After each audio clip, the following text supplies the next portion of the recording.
right, buddy. So if you don't have good kind of pedal control, then yeah, you can actually cause your passengers to feel pretty queasy. That guy's just driving on the sidewalk. There you go. There's an example of Florida right there. All right, guys, picking up from the university. We'll see what we got. Is the temperature feel all right? Yeah, it's fine. How it just drives by itself. Right? Yeah, that's kind of cool. Yeah, it's getting really good.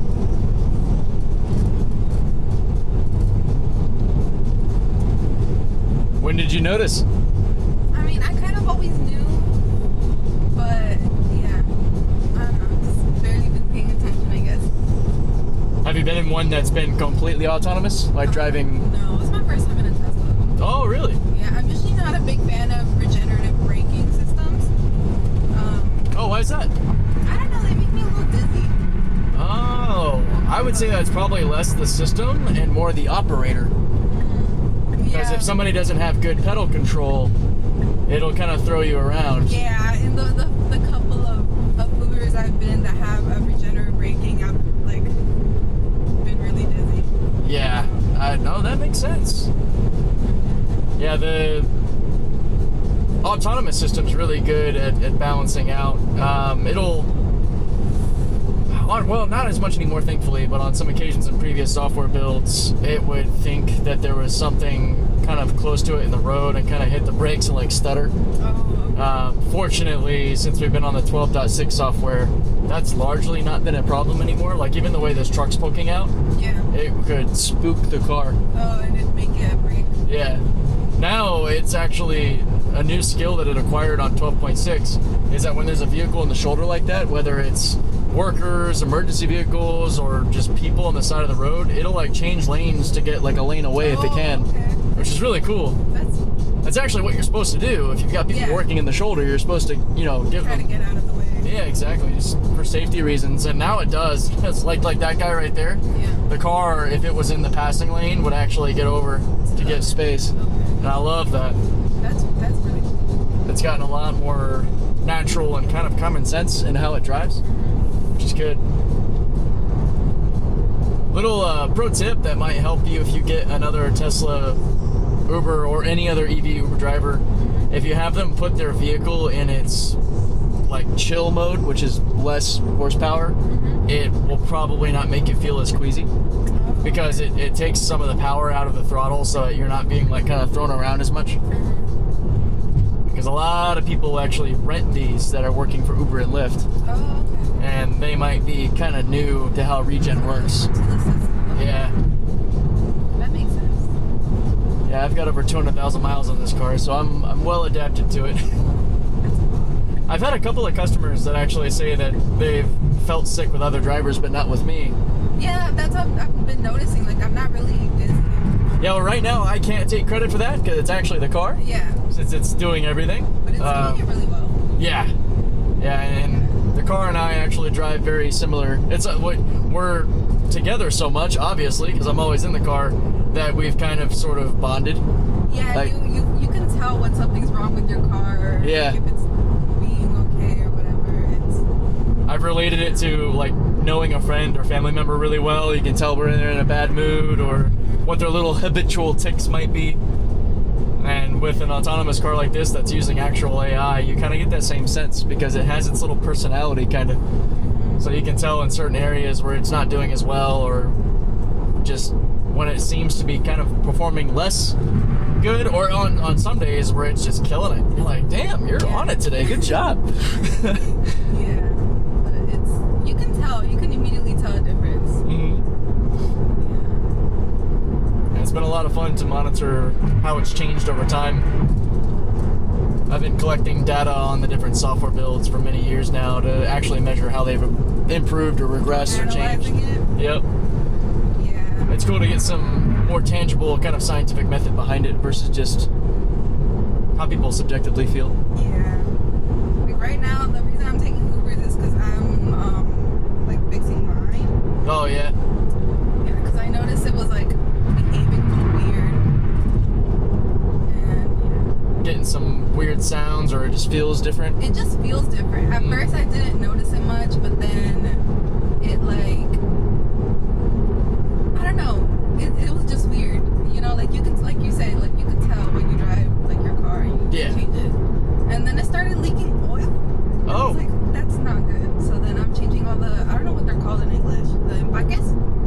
that makes more sense. If you have a leak, yeah, it's probably your oil pan gasket, your head gasket. Well, head gasket might be more expensive.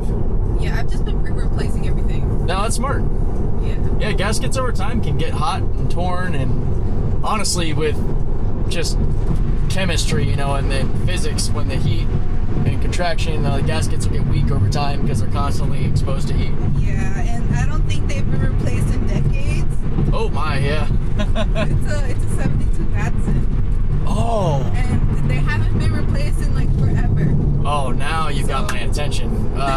Datsun Fairlady? Huh? No, it's a 240Z. Yeah. The It's original. my dad's, but I drive it. It's the original Fairlady. That's what the Nissan Fairlady Z came from. Was the Datsun 240Z. 72? It's a 7. I think 72 or 74. So it might be an S30 or an S31. Either one of those. I don't know. I love that car. I'm not really big into older cars. My dad usually just had it in the garage. Yeah, that is a beautiful car. Manual. So Yeah, it's a little 5-speed, right? yeah. Yeah. So I wanted to learn manual, so then he let me use that one. Oh. But other than that, I drive like a Tacoma. I tell you what, I know you might not be as into it, but take it from me, you are driving a gem in the auto world. I know, that's why I don't bring it to school much. I wouldn't, yeah. Yeah, no. That oh man, that is one of my favorite cars. That is something that I want to find one and rebuild. That is an amazing car. Yeah, like I want to get one that's like original and restore it and rebuild it. That'd be such a nice project. Yeah, I want to do that to a 70s Datsun Fairlady.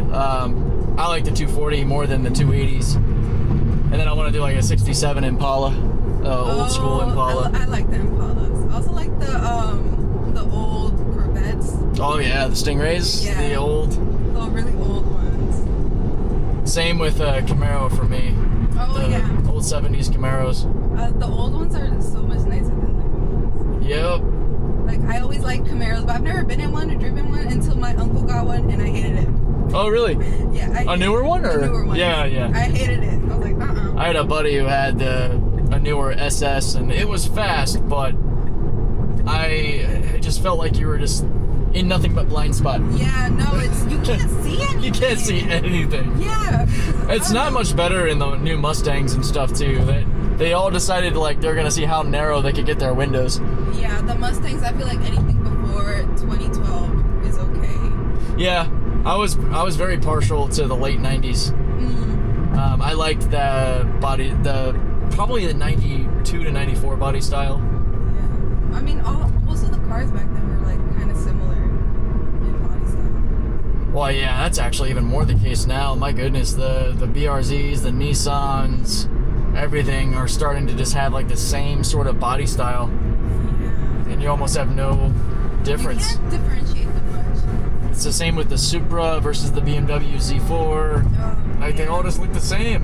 I'm like, where's the style, the uniqueness? All the cars back then were nice. I had a modded Corolla 2003. Oh, really? And it was great. I worked my butt off making sure that car was nice. And then my sister, who's not really into cars much, she was gonna go to a work dinner, and she needed to give a friend like a ride. And her car didn't have AC, so she asked me to borrow my car, and I was like, sure. And yeah, she's older than me, and that car didn't make it through the night. Oh no! It was total. Oh, that would break my heart, man. It sucked. And then that's when I started driving the Corolla, the Tacoma. Yeah, Tacomas are good trucks. I like it. It's a 2001. Kind of a big step from driving the cars into driving a truck, though. At first it was like, it felt huge. Yeah. Like it felt like a huge truck, but now it's fine. I mean, you do get used to it after a while. That's how I felt going from one of my favorite cars that I've had, which was a 2013 Mini Cooper. Mm-hmm. And then I got a 2500 Silverado. Like real big. So it was like the funniest juxtaposition of this little Mini Cooper and this massive Chevy truck. Yeah, it's a big difference. Like It was basically that thing. Yeah. It was massive. Also has he recently got a Tundra, which is a lot bigger than the Tacoma. Oh yeah, that's the full size. And my mom had, like, we're visiting my grandma at the hospital right now, which is why I'm heading over there. My mom started driving the Tacoma, and since I didn't have a car to drive at the time, I was like, let me take my dad's truck, because I needed to go pick up my sister at her high school. And just from like the Tacoma to the Tundra, that thing was huge. I'm like, oh yeah. Yeah, it makes your Tacoma feel like you're back in a car. oh no, definitely. I told my dad, it's like, I'm gonna take your truck. If I crash it, sorry.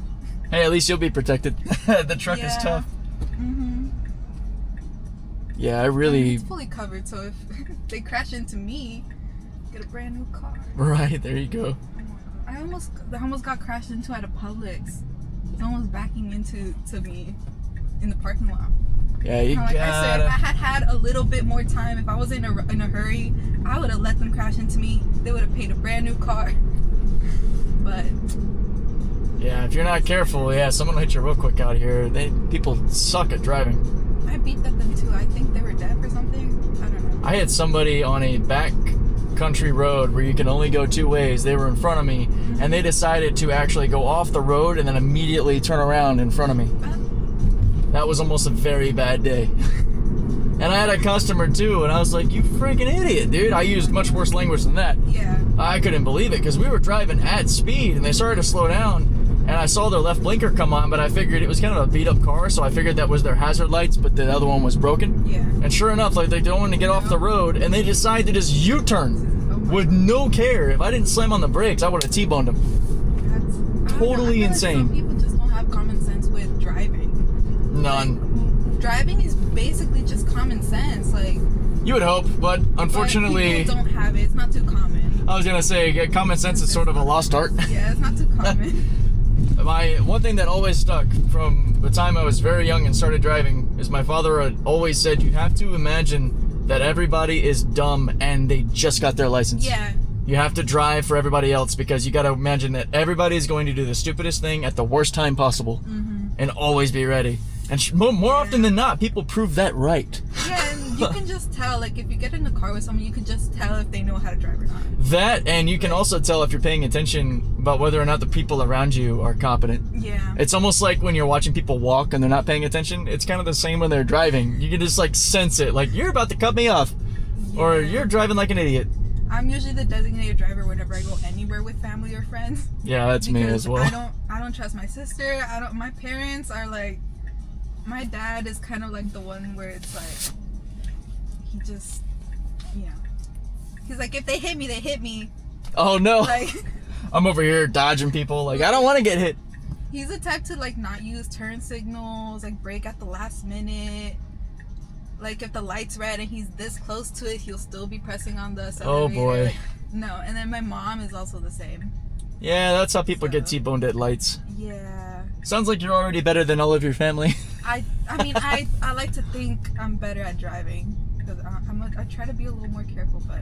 Yeah, all you gotta do is just attention to detail, staying focused. Like, the amount of people that are buried in their phones. Oh, like, it's crazy, especially on I-4. Oh, I know. Literally, you turn to the side and they're on their phone. They've got it up here on their steering wheel. Or they're looking down in their hands at it. It's kind of ridiculous. I'm in a really competent self-driving car, and I don't do that. Yeah. No, like this, that was stupid too, pulling out like that. Yeah. And kind of illegal. You have to pull out into the... Yeah, and most people don't actually know the rules of the road. They just kind of wing it and hope that they don't get caught. I always love when I'm fortunate enough to catch a cop pulling somebody over that just did something really stupid around me. I'm like, yes, get him! Yeah, exactly. Every time. It's just a lot of, especially tourists. Like Georgia, New York, license plates right now. Yeah, my wife points out pretty often the North Carolina plates that mess up. Yeah, they're usually the ones going really slow or doing really dumb maneuvers. I don't know, for me, as much as I'm driving, you could put any plate in the car, I just assume the person in the driver's seat's a derp. Yeah, it's like, I don't know. Total moron. I'm just ready. It's very different state to state, so yeah. I understand. Florida's thing is tailgating. Like getting on your ass. I notice everybody out here, everybody's an exaggeration, but most people, like I'll look in my rear view mirror and they're like kissing my bumper. Exactly. I'm just ready to brake check them. The reason why like North Carolina plates or like cars are like very slow on the roads is because over there in North Carolina they're very strict with the speed limit. Oh, So yeah? if you're going like 2 miles over, they will stop you and they will give you a ticket. Like, I've been a couple times because I have a cousin who lives over there, and they drive ridiculously slow. And it transfers when they're over here. Yeah, and he makes everybody else who's either blitzing down the highway at crazy speeds or is intoxicated or drugged out. I've seen some crazy stuff down in like the backcountry of Central Florida. Going through like Winter Haven, Lake Wales, Sebring. Yeah. That is about as white trash redneck as you can get. Exactly. It's so bad. That used to be my daily commute to work. Really? Yeah. Oof. To Winter Haven. Some of those cars, I just know. Meth addict, crackhead. Jeez, guys. And then there's the surprising Rolls Royce or Ferrari you see. Right? Who in Winter Haven has a Ferrari? Yeah, or I'm seeing like Tesla Cybertrucks driving around. I'm like, yeah, what the hell? There's one like in a neighborhood near me, and I'm like, huh? It's like, that doesn't make sense. It's like, you gotta be that one person that's like a Tesla fanboy to even know what that is, and you're driving it around these parts? Exactly. I kind of expect it like in Miami, Orlando, Tampa, like the wealthier cities, but in the countryside, I'm like, really? Yeah, like in Winter Haven, I've seen a couple Ferraris. Yeah. Like a really old white one too, and then I've seen Cybertruck. I've seen a couple of Lamborghinis. GT3 RS. Yep. I've seen. Oh man, that's a car that'll make me R8. drool. Oh my god, right? I love the GT3 RS. I've seen an R8, and it was weird because I've never seen it before, and then I saw it like 3 days in a row. I've seen one R8. It was like a dark gray. That was probably like 2 months ago. The one I saw had like a bronze rims, and it was like a blue, like a dark blue. Oh. Like my book bag blue. Oh. It was nice. That sounds nice. And then I've also seen a Rolls Royce. I have seen. I actually just like 2 days ago saw a black Bentley SUV going down the 570. I was like, that's a freaking Bentley. What the hell? But there is a lot of his Porsche. Oh yeah. Like the Carreras or like the SUVs. I forgot what those are. Yeah, I see a lot of Porsches. There's a lot of those. I saw Urus going to school earlier today. That's probably one of the most common Lambos you'll see. I see quite a few Urus driving around. I'm like, wow. I'm not a huge fan. I don't really. Either. I honestly, I'm very peculiar or particular, I should say, when it comes to Lamborghinis. There's only a few that really get my attention. Yeah, I'm not. Same with Porsche, honestly. The GT3, the GT2, and the Taycan, the electric one. I just think it looks so sexy. Yeah, I like the RS. The RS is really nice. Too. Yeah, that was my favorite kind of luxury brand for the longest time because it wasn't super in your face. It was like just really classy. Yeah. Especially the like the DB9s and the Vantage. Yeah, I like that one.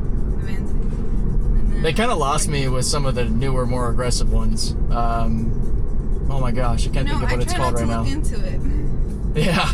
I try. No, a lot of these car companies nowadays are like kind of getting upsetting. They're going super extra. Yeah. And they're just like, why? You had a decent design. Yeah. Another mid-tier sort of luxury car that, well, I say mid-tier compared to like a Porsche or something, is Audi. I love Audi. Oh, Audis, yeah. They're actually, to me, kind of like the most fun to drive. Like, I like the internal cockpit setup of an Audi versus like a Mercedes or a BMW. I don't really like those. But the Audis, especially an RS, like an RS5, those are fun. Yeah, I haven't been in an Audi, but I've been in a Mercedes, and they're not, I mean, they have no space. Yeah, and just buttons out the ass everywhere. Yeah. I'm not a Mercedes guy at all. I'm not a big fan of those. Maybe the old school CLK GTR, but that's getting like super specific. And that's like a GT Series race car. That's not even like a normal Mercedes. That would have been the Mercedes that would compete with like the McLaren F1. Yeah. The only Mercedes I like is like the F1 car. Yeah, that's a good one too. It didn't do that much. It didn't do that well last season. Oh no. Yeah. In the racing world, I'm a fan of McLaren. Yeah, McLaren. I love McLaren. I'm a Ferrari fan. But Ferrari's good. Everyone's a Ferrari fan. I mean, for good reason though. Ferrari's history. Yeah. Oh my God, it's a great car. Like the SF90, so amazing. I like the F40. Yeah. Oh yeah. There you go. Classic. That one. Oof. I'm a pretty big fan of the classic GT Series F50. Oh. That's a great car. But I mean, the F40 is beautiful. It's hard to go wrong with Ferrari, to be honest. Yeah, exactly. When actually the new Lotuses are, like the Evora. Oh man, and the Emira. Nice. I haven't really looked into them, but I've seen like the designs for the new Lotuses. I think the new Emira might be one of my favorite of like the modern supercars. Yeah, it's so nice. Well, it's fun nerding out with you. Thank you. Just hold the button there and push out at the same time. Yeah. Okay. I should have figured with your jacket. All right. Thank you. Have a good day. Yeah. See ya. I guess I should have paid attention to the jacket that young lady was wearing. She's got a Formula One Ferrari jacket on, so I would have been less surprised about the automotive conversation that ensued. Kind of a cool little fun bit of conversation for the ride, and FSD totally killed it. Like, that was really great. And, you know, props to Tesla and the FSD team. FSD wasn't making this young lady feel sick, whereas other Uber drivers and such did. Like, I wanted to make it pretty clear when we were talking about it that I really could not take credit for how well FSD, or how she was feeling, like how good the drive was, because I wasn't the one pressing the throttle or compensating with the regen. But I've definitely heard that from some other people, that they've been in Uber rides and Teslas and such where they just feel queasy. And it likely comes from people who don't have a lot of time behind the wheel or aren't really good with their sort of pedal balance, because you can't just dump your foot off the pedal and coast in these. All right, buddy. So if you don't have good kind of pedal control, then yeah, you can actually cause your passengers to feel pretty queasy. That guy's just driving on the sidewalk. There you go. There's an example of Florida right there. I wish I could say that was an uncommon thing, but I see it happen a lot out here. Does it happen a lot in your guys' states? Anyway, fun ride overall. Hope you guys enjoyed that. I will catch y'all in the next one.